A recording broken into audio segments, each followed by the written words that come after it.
Hi hello ವೀಕ್ಷಕರೇ, welcome back to my YouTube channel. ಹೇಗಿದ್ದೀರಾ ಎಲ್ಲರೂ? ಐ ಹೋಪ್ ಎಲ್ಲರೂ ಕೂಡ ಚೆನ್ನಾಗಿದ್ದೀರಾ ಅಂತ ಅಂದ್ಕೊಳ್ತಾ ಇವತ್ತಿನ ವಿಡಿಯೋನ ಶುರು ಮಾಡ್ತಾ ಇದ್ದೀನಿ. ಇವತ್ತಿನ ವಿಡಿಯೋ ತಮಗೇನಾದ್ರು ಯೂಸ್ಫುಲ್ ಅಂತ ಅನಿಸಿದರೆ ಪ್ಲೀಸ್ ವಿಡಿಯೋಗೊಂದು ಲೈಕ್ ಮಾಡಿ, ಹಾಗೆ ತಪ್ಪದೇ ಚಾನಲ್ನ ಸಬ್ಸ್ಕ್ರೈಬ್ ಮಾಡಿಕೊಂಡು ಸಪೋರ್ಟ್ ಮಾಡಿ. ಬನ್ನಿ ಸ್ನೇಹಿತರೆ, ಹಾಗಾದರೆ ಇವತ್ತಿನ ವಿಡಿಯೋನ ನೋಡೋಣ. ಸ್ನೇಹಿತರೆ, ಸ್ತ್ರೀಯರು ಕೆಲವೊಂದು ತಪ್ಪುಗಳನ್ನು ಮಾಡಿದರೆ ಮಹಾಲಕ್ಷ್ಮಿ ಮನೆಗೆ ಪ್ರವೇಶನ ಮಾಡೋದಿಲ್ಲ.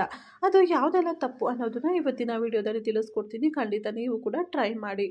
ಸ್ತ್ರೀಯರು ಮನೆಯ ಲಕ್ಷ್ಮಿ ಇದ್ದ ಹಾಗೆ. ಒಂದು ಮನೆ ಸುಖ ನೆಮ್ಮದಿಯಿಂದ ಕೂಡಿರಬೇಕಂದ್ರೆ ಸ್ತ್ರೀಯ ಪಾತ್ರ ಬಹಳ ಮುಖ್ಯ. ಯಾಕಂದರೆ ಒಬ್ಬ ಸ್ತ್ರೀ ಅಮ್ಮನಾಗಿ, ಮಗಳಾಗಿ, ಹೆಂಡತಿಯಾಗಿ, ಕೊನೆಗೆ ಅಜ್ಜಿಯಾಗಿ ತನ್ನ ಕರ್ತವ್ಯವನ್ನು ನಿಭಾಯಿಸ್ತಾಳೆ.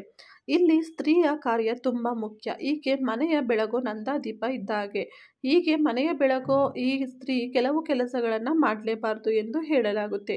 ಹೀಗೆ ಮಾಡಿದರೆ ಲಕ್ಷ್ಮೀ ದೇವಿಯು ಮನೆಯನ್ನು ಪ್ರವೇಶ ಮಾಡೋದಿಲ್ಲ ಎಂದು ಹೇಳಲಾಗುತ್ತೆ.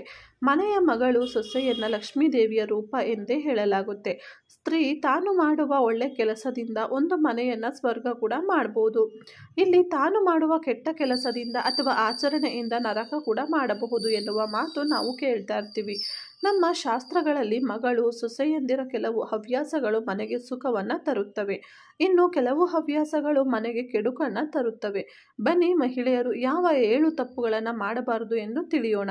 ಅದಕ್ಕೂ ಮೊದಲು ನಮ್ಮ ಈ ಲೇಖನ ಅಥವಾ ಈ ಒಂದು ವಿಡಿಯೋ ತಮಗೇನಾದರೂ ಇಷ್ಟ ಆದರೆ ದಯವಿಟ್ಟು ಶೇರ್ ಮಾಡಿ. ಒಬ್ಬ ಮಹಿಳೆ ಮನೆಯಲ್ಲಿ ಇರುವ ಪೊರಕೆಗೆ ಕಾಲು ತಾಕಿಸಬಾರ್ದು. ಯಾವ ಮಹಿಳೆ ಪೊರಕೆಗೆ ಕಾಲು ತಾಕಿಸ್ತಾಳೋ ಅಥವಾ ಒದೆಯುತ್ತಾಳೋ ಆ ಮನೆಯಲ್ಲಿ ದರಿದ್ರ ಒಕ್ಕರಿಸುತ್ತದೆ, ಆ ಮನೆಯಲ್ಲಿ ಲಕ್ಷ್ಮಿ ನಿಲ್ಲೋದಿಲ್ಲ ಅಂತ ಹೇಳ್ತಾರೆ. ಹಾಗೆಯೇ ರಾತ್ರಿ ಮಲಗುವ ಮುನ್ನ ಎಂಜಲು ಪಾತ್ರೆಯನ್ನು ಒಲೆಯ ಮೇಲೆ ಇಟ್ಟು ಮಲಗ್ತಾರೆ, ಅವುಗಳನ್ನು ತೊಳೆಯೋದಿಲ್ಲ. ಹೀಗೆ ಮಾಡೋದ್ರಿಂದ ಮಹಾಲಕ್ಷ್ಮಿಯು ಅವಕೃಪೆಗೆ ಕಾರಣವಾಗುತ್ತದೆ ಎಂದು ಹೇಳುತ್ತಾರೆ. ಹಾಗೂ ಇದನ್ನು ದರಿದ್ರತೆಯನ್ನು ಆಹ್ವಾನ ಮಾಡಿದಂತೆ ಆಗುತ್ತದೆ ಅಂತ ಕೂಡ ಹೇಳಲಾಗುತ್ತದೆ. ರಾತ್ರಿ ಮಲಗುವ ಮುನ್ನ ಗ್ಯಾಸ್ ಸ್ಟವ್, ಒಲೆಗಳ ಮೇಲೆ ಯಾವ ಮುಸುರೆ ಪಾತ್ರೆಗಳನ್ನು ಇಡಬಾರ್ದು.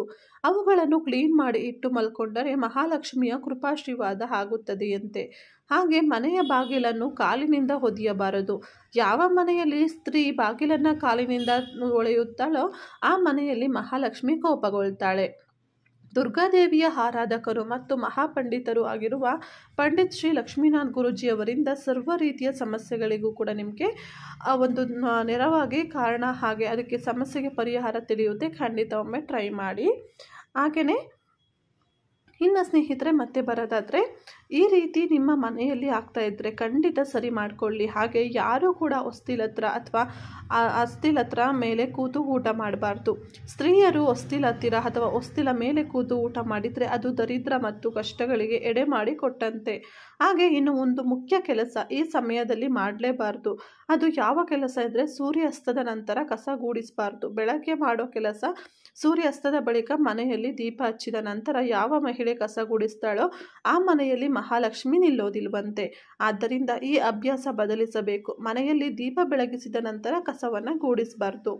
ಹಾಗೆ ಬೆಳಗಿನ ಜಾವ ತುಂಬ ಹೊತ್ತು ನಿದ್ರಿಸಬಾರದು. ಯಾವ ಸ್ತ್ರೀ ಬೆಳಗಿನ ಜಾವ ತುಂಬ ಹೊತ್ತು ನಿದ್ರೆ ಮಾಡ್ತಾಳೋ ಅದು ಆ ಮನೆಗೆ ಒಳ್ಳೆಯದಲ್ಲ ಅಂತ ಕೂಡ ಹೇಳ್ತಾರೆ.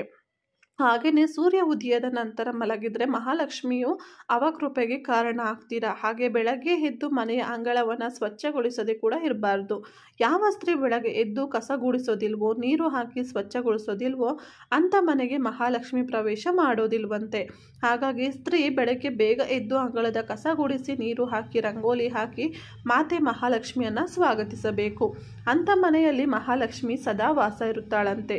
ಆದ್ದರಿಂದ ಮಹಿಳೆಯರು ಈ 7 ಕೆಲಸವನ್ನು ಮಾಡಲೇಬಾರ್ದು. ಹೀಗೆ ಮಾಡಿ ಮಹಾಲಕ್ಷ್ಮಿಯ ಅವಕೃಪೆಗೆ ಒಳಗಾಗಬೇಡಿ. ಇದನ್ನು ಗಮನದಲ್ಲಿಟ್ಟು ಕೆಲಸ ಮಾಡಿ. ನಿಮ್ಮ ಮನೆಯಲ್ಲಿ ಸದಾ ಸುಖ, ಶಾಂತಿ ಮತ್ತು ಮಹಾಲಕ್ಷ್ಮಿ ಕೂಡ ಸದಾ ನೆಲೆಸಿರಲಿ ಅಂತ ಕೇಳ್ಕೊಳ್ತಾ ಇವತ್ತಿನ ವಿಡಿಯೋನ ಮುಗಿಸ್ತಾ ಇದ್ದೀನಿ. ಇವತ್ತಿನ ವಿಡಿಯೋ ತಮಗೇನಾದ್ರು ಯೂಸ್ಫುಲ್ ಅಂತ ಅನಿಸಿದ್ರೆ ಪ್ಲೀಸ್ ವಿಡಿಯೋಗೆ ಲೈಕ್ ಮಾಡಿ, ತಪ್ಪದೆ ಚಾನಲ್ ಸಬ್ಸ್ಕ್ರೈಬ್ ಮಾಡಿ. ಥ್ಯಾಂಕ್ ಯು ಫಾರ್ ವಾಚಿಂಗ್ ಸ್ನೇಹಿತರೆ. ಮತ್ತೆ ನೆಕ್ಸ್ಟ್ ವಿಡಿಯೋದಲ್ಲಿ ನಿಮ್ಮನ್ನು ಭೇಟಿ ಆಗ್ತೀನಿ. ಅಲ್ಲಿವರೆಗೂ ಟೇಕ್ ಕೇರ್, ಬಾಯ್.